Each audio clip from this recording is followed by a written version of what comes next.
Hi friends, welcome to IVL academy. Video మొదలు పెట్టే ముందు మీకు ఒక విషయం చెప్తాను.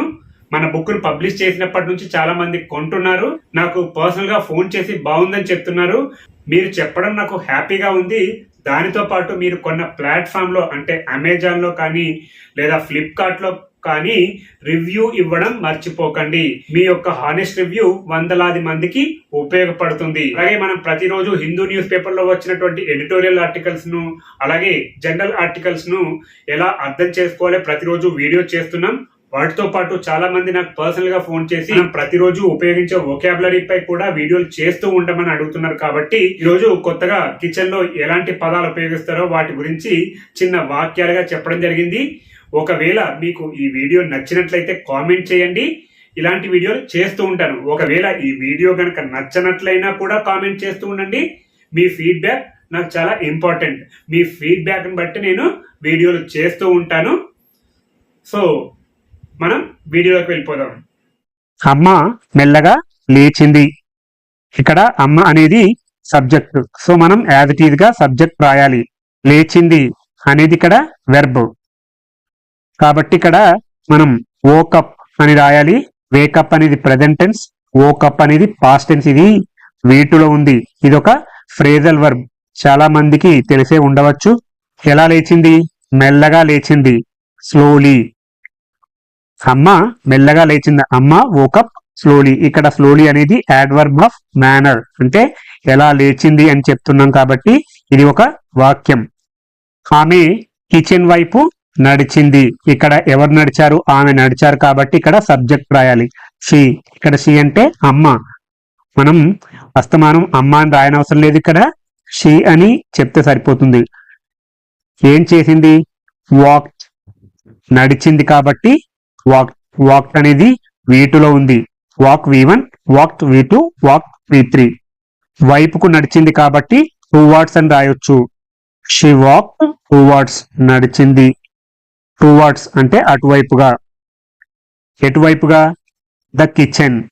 కిచెన్ వైపు నడిచింది, వంటగది వైపు నడిచింది. టువర్డ్స్ అంటే వైపుకు అనే డైరెక్షన్ చూపిస్తుంది. ఇక్కడ షీ వాక్ ఇన్ టు అని రాయకూడదు. చాలా మంది ప్రిపోజిషన్స్ తప్పుగా రాస్తూ ఉంటారు. ఆమె ఇంటిలోకి కాదు, ఇంటి వైపుకు నడిచింది. ఇంకా లోపలికి వెళ్ళలేదు, వెళ్తున్నారు. కాబట్టి she walk in to the kitchen అంటే లోపలికి వెళ్ళింది అని అర్థం వస్తుంది.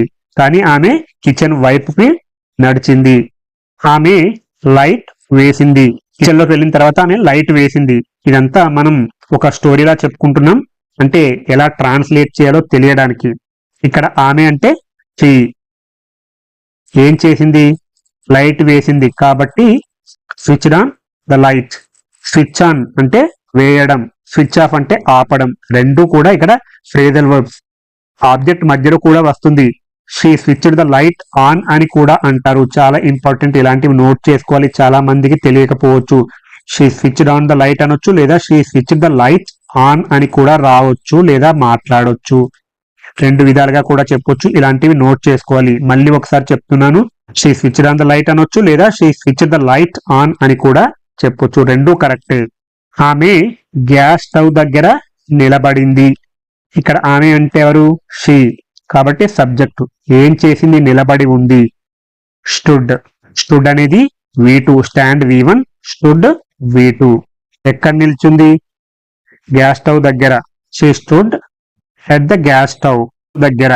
ఎట్ అంటే వద్ద, లేదా నియర్ అని కూడా రాసుకోవచ్చు. She stood near the gas stove అని కూడా రాయవచ్చు. ఆమె గ్యాస్ స్టవ్ దగ్గర నిలబడింది. షీ అనేది సబ్జెక్ట్, ఇది స్టుడ్ అనేది వెర్బ్. ఇదంతా కూడా ప్రిపోజిషనల్ ఫ్రేజ్ లేదా అటాచ్మెంట్ అంటారు. కొన్ని వాక్యాలకు వెర్బ్ ఉండొచ్చు, ఉండకపోవచ్చు. ఇది ప్రిపోజిషనల్ ఫ్రేజ్ లేదా అటాచ్మెంట్ అని కూడా చెప్పొచ్చు. ఆమె గ్యాస్ వెలిగించింది. ఇక్కడ ఆమె అంటే యాజ్ యూజువల్ గా మనం షీ అని చెప్పొచ్చు. షీ అనేది ఇక్కడ సబ్జెక్ట్. ఏం చేసింది?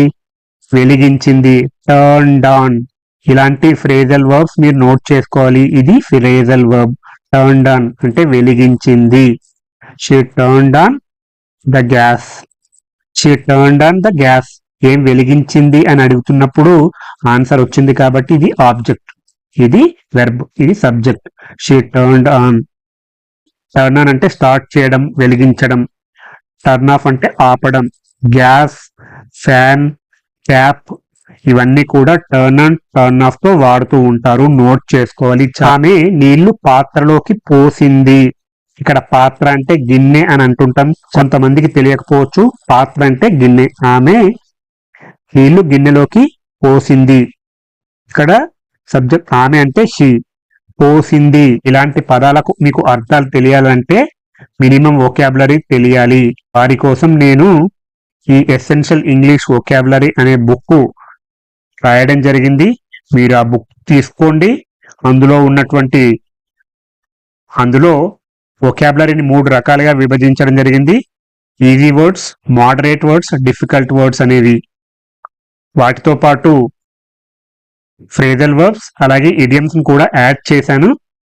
మీరు ఆ బుక్ని గనక మీరు ప్రతిరోజు ఆ బుక్ లో ఉన్నటువంటి వర్డ్స్ ను ప్రాక్టీస్ చేస్తే మీరు మీ డైలీ లైఫ్ లో ఇంగ్లీష్ ని చాలా బాగా మాట్లాడతారు. పోసింది అంటే పోర్డ్. మనం పాస్ట్ టెన్స్ లో చెప్తున్నాం కాబట్టి V2లో రాయాలి. షీ పోర్డ్ అంటే పోయడం. పోర్డ్ అంటే పోసింది. ఏం పోసింది? వాటర్. She poured water. నీళ్లు పోసింది. Into the vessel. She poured water into the vessel. ఇక్కడ షీ అనేది సబ్జెక్ట్, పోర్డ్ అనేది వెర్బ్, వాటర్ అనేది ఆబ్జెక్ట్. ఇంటు ద వెసల్ అనేది అటాచ్మెంట్ లేదా ప్రిపోజిషనల్ ఫ్రేజ్. ఇలాంటివి నోట్ చేసుకోవాలి. మీరు ఏ వాక్యం తీసుకున్నా, ఏది సబ్జెక్టు, ఏది వెర్బ్, ఏది ఆబ్జెక్ట్, అలాగే ఏది అటాచ్మెంట్ లేదా ఏది నౌన్ ఫ్రేజ్, ప్రిపోజిషనల్ ఫ్రేజ్ మీరు ఐడెంటిఫై చేయగలగాలి. ఇంటూ అనేది ప్రిపోజిషన్ కాబట్టి ఇది prepositional phrase. She poured water into the vessel. Poured అంటే లిక్విడ్ పోయడం. ఇంటూ గమనించండి, ఇక్కడ మూమెంట్ ఉన్నప్పుడు ఇంటూ వాడతాం, ఇన్ కాదు. చాలా మంది she poured water in the vessel అంటారు. అక్కడ మూమెంట్ అనేది ఉంది కాబట్టి the water is in the pot అనాలి. ఆ నీళ్లు కుండలో ఉన్నాయి. ఉన్నాయి అని చెప్పినప్పుడు ఇన్ రాయాలి. ఇక్కడ పోసింది, మూమెంట్ జరిగింది కాబట్టి ఇంటూ రాయాలి. ఇలాంటివి చాలా మందికి తెలియకపోవచ్చు. ఇలా నోట్ చేసుకుంటూ ఉండండి. నీళ్లు మరగడం మొదలైంది. ఇక్కడ నీళ్ళు అనేది సబ్జెక్ట్. ద వాటర్ అంటే మనం ప్రత్యేకంగా ఆ వాటర్, ఆ నీళ్ళని చెప్తున్నాం కాబట్టి ద వాటర్ అనేది ఇక్కడ సబ్జెక్ట్. మరగడం మొదలైంది. బిగాన్ అనేది ఇక్కడ verb. Begin V1, began V2, begun V3. ఇది ఇర్రెగ్యులర్ వర్బ్. రెగ్యులర్ వర్బ్ అంటే V2 ఏమొస్తుందో V3 కూడా అదే వస్తే అది రెగ్యులర్ వర్బ్. ఇర్రెగ్యులర్ వర్బ్ అంటే V2 ఒకటి ఉండి V3 ఇంకొకటి ఉంటే దాన్ని ఇర్రెగ్యులర్ వర్బ్ అంటారు. ఇది irregular verb. Begin V1, began V2, begun V3. The water began. నీళ్లు మొదలైంది. ఏం మొదలైంది? To boil. ఇది ఇన్ఫినిటివ్ వర్బ్. 2 + V1 అనేది ఇన్ఫినిటివ్ వర్బ్ అని మనం చాలా రోజుల క్రితం చెప్పుకున్నాం. టు బాయిల్ అంటే మరగడం. నీళ్లు మరగడం మొదలైంది. ఆమె బియ్యాన్ని చల్లటి నీటితో కడిగింది. మీరు ముందు సింపుల్ గా సబ్జెక్ట్ రాయాలి. ఆమె షీ ఏం చేసింది? నీటితో కడిగింది. వాష్డ్ అంటే కడిగింది. సింపుల్ గా వాష్డ్ అనేది V2.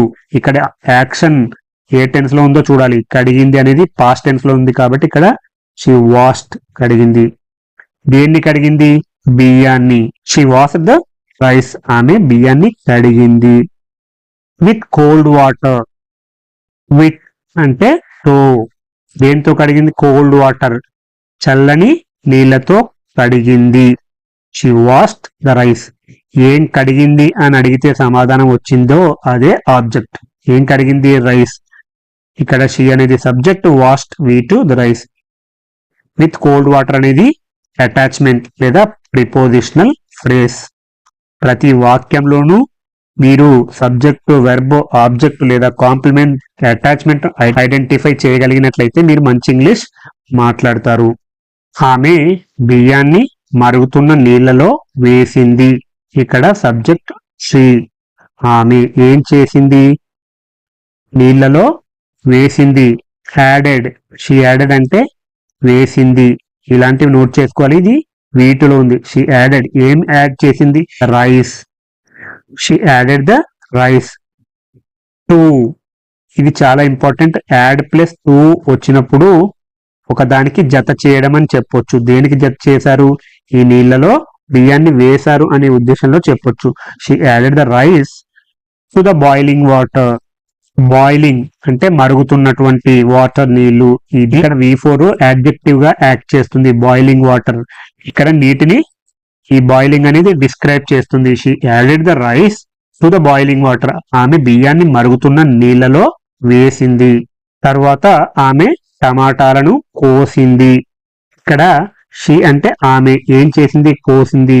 సింపుల్ గా స్లైస్ అంటే సరిపోతుంది. ఇక్కడ స్లైస్ అనేది వెర్బ్ గా యాక్ట్ చేస్తే చిన్న చిన్న ముక్కలు అనే ఉద్దేశంలో చెప్పొచ్చు. She sliced. కోసింది. వేటిని? The tomatoes. She slice the tomatoes అంటే ఆమె టమాటాలను చిన్న ముక్కలుగా కోసింది. కుంబర్, టొమాటోస్ వీటన్నింటినీ ఇలా చిన్న ముక్కలుగా కోస్తారు కాబట్టి సింపుల్ గా స్లైస్ అన్నా సరిపోతుంది. ఇక్కడ స్లైస్ అనేది వెర్బ్ గా యాక్ట్ చేస్తుంది. స్లైసెస్ అంటే నౌన్ గా చెప్పినట్టు ముక్కలు, కానీ ఇక్కడ మనం వెర్బ్ గా వాడుతున్నాం. వెర్బ్ గా వాడితే ఒకలా చెప్పాలి, నౌన్ గా వాడితే ఒకలా చెప్పాలి.